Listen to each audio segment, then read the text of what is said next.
दोस्तों नमस्कार, मैं रंजीत सिंह। स्वागत है आप सभी का मेरे YouTube चैनल के आर हिंदी कहानियां में। आज की कहानी सुनकर आपके भी रोंगटे खड़े हो जाएंगे, आपके पैरों तले जमीन खिसक जाएगी और आप सोचने पर मजबूर हो जाएंगे। कहानी को डिटेल से जानने के लिए वीडियो में लास्ट तक बने रहें। तो चलिए कहानी को शुरू करते हैं। ये कहानी है महाराष्ट्र के नागपुर की। इसी नागपुर शहर में एक थाना लगता है मनकापुर। 24 अगस्त 2024 को एक महिला मनकापुर पुलिस थाना जाती है और अपनी बेटी प्रिया की गुमशुदगी की रिपोर्ट दर्ज कराती है। रिपोर्ट में महिला ने बताया कि उनकी बेटी प्रिया अचानक घर से गायब हो गई है। उन्होंने सब जगह काफी तलाश की, लेकिन उसका कोई पता नहीं चला। उसका फोन भी स्विच ऑफ बता रहा था, जिससे और भी चिंता बढ़ गई। महिला ने पुलिस से मदद की अपील की और प्रिया के बारे में जानकारी प्राप्त करने के लिए पुलिस से कड़ी कार्रवाई की मांग की। पुलिस ने गुमशुदगी की रिपोर्ट दर्ज की और तुरंत जांच शुरू कर दी। सबसे पहले पुलिस ने प्रिया के घर वालों से सभी जानकारी इकट्ठा की और उसके दोस्तों रिश्तेदारों से भी पूछताछ की। पुलिस ने यह भी जांच किया कि कहीं प्रिया का मोबाइल फोन उसके आसपास के किसी इलाके में ट्रेस तो नहीं हो रहा है, लेकिन फोन भी बंद आ रहा था, जिससे मामला और भी जटिल हो गया। पुलिस ने जल्द ही अपहरण की धाराएं जोड़कर अपनी कार्यवाही को और तेज किया, ताकि प्रिया की तलाश में कोई कसर न छोड़ी जाए। पुलिस ने प्रिया की आखिरी लोकेशन ट्रैक की और पता चला कि वो रामटेक शहर में थी। फिर पुलिस ने वहां जाकर छानबीन शुरू कर दी और आसपास के लोगों से पूछताछ की। पुलिस ने जब प्रिया का कॉल रिकॉर्ड चेक किया तो पता चला कि उसकी आखिरी बार महेश बड़ासकर से बात हुई थी। मोबाइल फोन रिकॉर्ड से यह भी पता चला था कि प्रिया और महेश 16 और 17 अगस्त को एक साथ थे। ये जानकारी मिलते ही पुलिस ने महेश की तलाश शुरू कर दी। पुलिस को संदेह था कि शायद महेश इस मामले में शामिल हो सकता है, इसलिए उन्होंने उसके बारे में और जानकारी इकट्ठा की और उसे पकड़ने की योजना बनाई। जैसे ही पुलिस को पता चला कि महेश अपने ही होटल में छिपा हुआ है, तो पुलिस ने बिना देरी किए वहां छापा मारकर उसे गिरफ्तार कर लिया। महेश को पकड़ते ही पुलिस ने पूछताछ शुरू कर दी। पहले तो महेश इधर उधर की बातें बनाने और बरगलाने लगा और कहा कि प्रिया ने खुद ही आत्महत्या कर ली थी।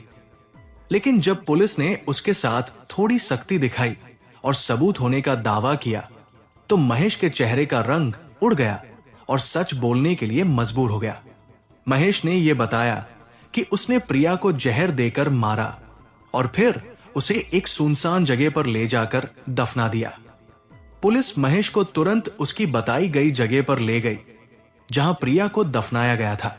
जैसे ही पुलिस ने खुदाई शुरू की, वहां से प्रिया के डेड बॉडी के अवशेष बरामद हुए। ये जगह रामटेक से करीब 3 किलोमीटर दूर एक सुनसान इलाका था। जैसे ही ये खबर फैली, पूरे इलाके में सनसनी मच गई। लोग हैरान थे कि जिस मामले को अब तक आत्महत्या समझा जा रहा था, वो असल में एक चालाकी से की गई हत्या निकली। महेश की गिरफ्तारी के बाद पुलिस को भी यकीन हो गया कि ये सिर्फ एक हादसा नहीं, बल्कि सोची समझी गहरी साजिश के तहत किया गया अपराध था। महेश से कड़ी पूछताछ के बाद पुलिस ने उसे कोर्ट में पेश किया, जहां से उसे सीधे जेल भेज दिया गया। उसकी गिरफ्तारी के बाद जो कहानी सामने आई, उसने सबको चौंका दिया। 57 वर्षीय महेश नागपुर से 50 किलोमीटर दूर स्थित रामटेक में होटल टर्निंग पॉइंट नाम से रिजॉर्ट चलाता था। महेश पहले से ही शादीशुदा था। उसकी बीवी पुलिस हेड कांस्टेबल है। कुछ साल पहले वो एक डेयरी में मैनेजर के तौर पर काम करता था, जहां प्रिया भी काम करती थी। करीब 3 साल पहले फेसबुक पर दोनों का फिर से संपर्क हुआ और धीरे धीरे उनकी दोस्ती गहरी होती चली गई। पहले तो बस दोस्ती थी, लेकिन बाद में ये दोस्ती एक प्रेम संबंध में बदल गई। दोनों एक दूसरे से खूब बातें करते थे और एक दूसरे के करीब आ गए थे, मगर किसी को भी इस बात का अंदाजा नहीं था कि इस रिश्ते में कुछ ऐसा हो सकता है जो सबके लिए चौंकाने वाला होगा। धीरे धीरे महेश और प्रिया एक दूसरे के इतने करीब आ गए कि प्रिया गर्भवती हो गई। जब उसने ये खुशखबरी महेश को दी, तो वो घबरा गया। उसने तुरंत प्रिया से कहा कि ये बच्चा उनके लिए मुश्किलें खड़ी कर सकता है और उसे गिरा देना ही बेहतर होगा। महेश के समझाने पर प्रिया किसी तरह राजी हो गई। महेश उसे हॉस्पिटल ले गया और वहां उसका गर्भपात करा दिया।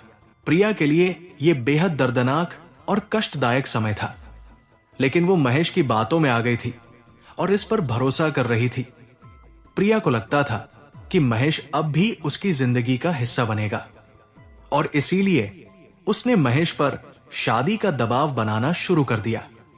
महेश के लिए यह एक बहुत बड़ा झटका था, क्योंकि वो अपनी शादीशुदा जिंदगी को खराब नहीं करना चाहता था। वो अपनी पत्नी और बच्चों के साथ खुश था और किसी भी प्रकार के झमेले से बचना चाहता था। इस दौरान प्रिया की बढ़ती उम्मीदें और दबाव ने महेश को मानसिक तनाव में डाल दिया। इसी दौरान महेश को पता चला कि प्रिया ने अपने 72 साल के फेसबुक फ्रेंड जॉन ग्रुक से वर्चुअल शादी कर ली थी और अब अपना नाम प्रिया ग्रुक रख लिया था। जॉन हर महीने उसे 20,000 रुपए भेजता था, जिससे प्रिया अपनी जरूरतें पूरी कर रही थी।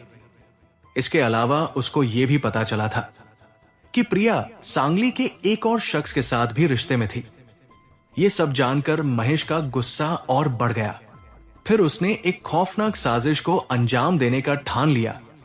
वो प्रिया को हमेशा के लिए खत्म कर देने का मन बना लिया।